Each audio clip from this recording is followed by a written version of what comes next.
Today we have another video from Goji Center, the Kong species explained. We all know Kong, we all love Kong, I mean we all love me obviously, but you know what, we don't have too much backstory on the Kong, and you know, let's just watch the video and figure out more about the Kong. Godzilla and Kong will once again join forces against a massive unknown kaiju. Yes, we will. It's already kind of known at this point. Today on Goji Center, we will explain how this Will I get bigger? Do you guys think I'll get bigger? I've already said this before, but I think I will get more powers in the next movie. I don't know if I'll get bigger though. I think I'm already bigger than most of my ancestors though. Like this video and watch till the end to be properly informed before the next film drops. Coming up, the Kong species growth explained. This video will be divided into 3 parts, which will cover all 3 essential adolescent, adult Kongs, and what are the last? Hollow Earth Kongs? What would be the difference? Adult and Hollow Earth. I guess Hollow Earth gives more radiation, right? And it would make me stronger. That's around 3.2 times bigger in a very short period of time. Here's a size comparison for you to see how this guy changed. Yo, I'll be honest, I grew a lot in a couple of years. An infant would most that is very impressive in comparison to the rest of its body and not be as muscular as an adult. So why does this Kong look like an adult while only being a third of the size of this mature Kong? We got a whole lot to explain in this video, so pay close attention. Number 1, the adolescent. In Kong Skull Island, we were introduced to Kong for the first time in the Monsterverse. I was still a kid back in that movie. It was explained by Hank Marlowe that Kong was a teenager. Measuring at 104 feet in height, this guy already dwarfed most creatures on this island. But there was a problem, a big problem. This guy should have actually been bigger at this age, but he wasn't. There were other forces at play that hindered this Kong from experiencing his natural growth patterns. Why wasn't that bigger? On this island, there was evidence of another pair of Kongs that lived here a while ago. Is that my parents, right? Kong's parents.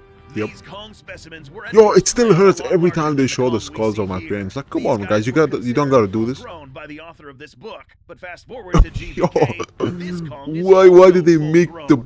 So what the heck is happening here? Why are all did you guys see that? Full-grown Kongs you guys know what I'm talking about? as the one from GVK? Well, we have an answer for this. And this was backed up by both authors of these graphic novels, Birth of Kong and Kingdom Kong. Did you guys read any of these comics? I have to read the comics. Maybe there's a comic explanation video. I would love to react to that. Which states that said creatures' growth development levels are dictated by many factors such as space, territory, food, and most importantly, stress. This is the big problem we were talking about earlier. But what is causing this stress? Well, let's begin with this Kong. We mentioned that this guy should be bigger, but he wasn't. It just so happened that there was a certain someone stressing this guy out. And perhaps Skullcrawlers? Skullcrawlers are the only reason I didn't grow taller? Ramarak. Also known as the Big One, this skullcrawler of gargantuan proportions lived in the subterranean caverns of Skull Island. Yo, Ramarak wasn't even that big, to be honest. A stressor nonetheless. Upon killing it in Kong's Skull Island, this guy managed to finally unlock the next growth spurt. And since there were no more predators to challenge it or to stress it out, this Kong was able to reach its true adult size without any hindrances. But hold on a second.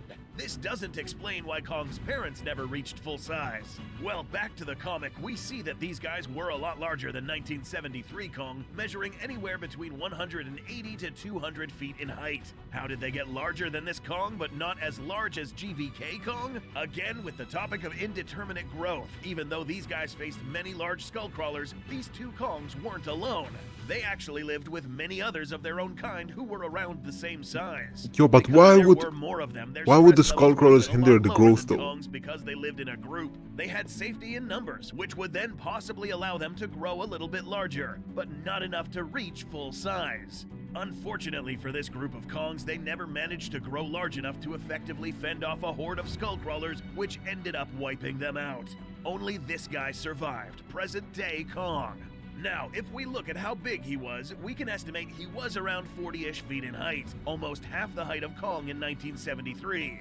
But would all infant Kongs be this size? Probably not, and here's why. Number 2, adult Kongs.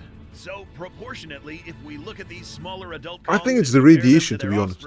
There is a certain ratio.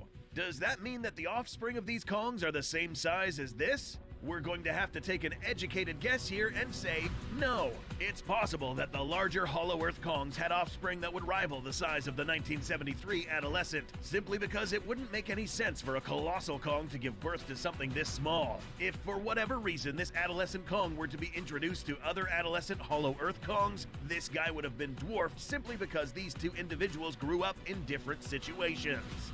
So, back to this guy. Note that as soon as this skullcrawler was killed, Kong had a lot of catching up to do in terms of growth. There were no predators to put a stress cap on its growth levels, and he had the island all to himself. Yo, basically what he's saying is I was stressing out too much about the predator, that's why I wasn't growing. Space to grow was also in his favor. Fast forward only 22 years later, and he already doubled in size. Another 20 years and he would have reached 337 feet tall, a fully grown Kong specimen.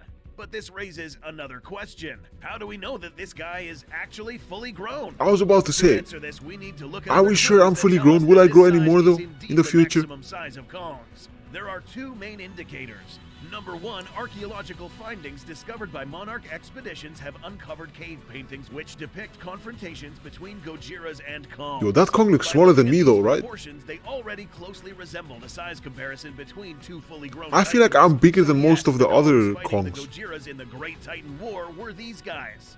Not the miniature ones that got wiped out by the skullcrawlers, these big fellas. The next clue is a lot more interesting. Number two, ooh, let's go. Let's see what's this interesting. How is this an indicator of their maximum size? That makes sense because it's perfect for my fitment, right? When Kong holds up the axe for the first time. While putting these weapons together, these guys would create tools that would have been proportional for other animals their size. This axe just so happened to be just the right size for this Kong. Anything bigger, such as a larger handle for instance, would have led us to believe that the axes were made for even larger Kongs. So was Kong the biggest one that ever lived?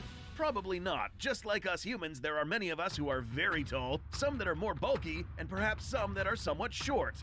Yo, why are they all looking at me like that? Variety within ranks of the Hollow Earth Kongs, since it's completely unrealistic to think that they were all the exact same size. A good example of this is found in Godzilla Dominion, where it is implied that there was another member of the Kong species, a Hollow Earth giant who kicked Godzilla out of his own lair. This fella had to have been massive. Damn. It's unclear whether yo, this guy's my new role model. But surely around the same what a size. shame that he died. Now, will our present-day Kong remain this size now that he lives in the Hollow Earth, or will he get bigger? Number 3, Hollow Earth Kongs. Now that we settled that this guy is full grown, now the only thing Yo, look at that. My hand is bigger than the one on the cave painting. That means I was probably bigger than most of them right there, right? I think I was. I think I'm bigger than most ones in Hollow Earth. Other special abilities. Keep in mind that in GVK, we witnessed the very first time Kong set foot in the Hollow Earth beyond the Vile Vortex. According to the Monsterverse lore, this is the birthplace of all the Titans, housing a class of energy that is not found on the surface of the Earth. That includes Skull Island. Prior to GVK, Kong had only received nourishment from Skull Island and other surface-dwelling sources. Now it's all different. He now has access to an infinite amount of energy sources that could potentially help him health-wise. In the last installment, this guy was portrayed as a much mature and older Titan. But we'd like to think that once entering his new home in a new environment, Kong will once again feel rejuvenated, once again jump-starting his body to its full potential. In terms of growth, however, it is actually possible that we have already seen the biggest Kong. But if he still does grow, it will most likely be a bare minimum. To be honest, I don't think I will grow, but I will definitely gain some powers. To be at their full potential, rested, trained, and in shape. Yo, come on, this picture of me and Godzilla, this could be an album cover. This is so cool. Coming up next, I want a shot like this in the next movie. We'll have to be able to prove a worthy matchup for not one, but 2 Alpha Titans. We will cover more about this new Titan that could appear in the next film in a future I mean, we already episode. know who is gonna appear in the next film. It's an Orangutan. I still don't understand how Orangutan can take down both me and Godzilla. I don't think he will. I think he's just too smart, but I don't think he's that strong. That was an interesting video. It dived more into the anatomy and everything. And it kind of explained what the reason I grew up so little and then I grew up a lot. It kind of makes sense now to me. But what about you guys? Does it make sense to you? Anyways, hope you enjoyed this video and peace.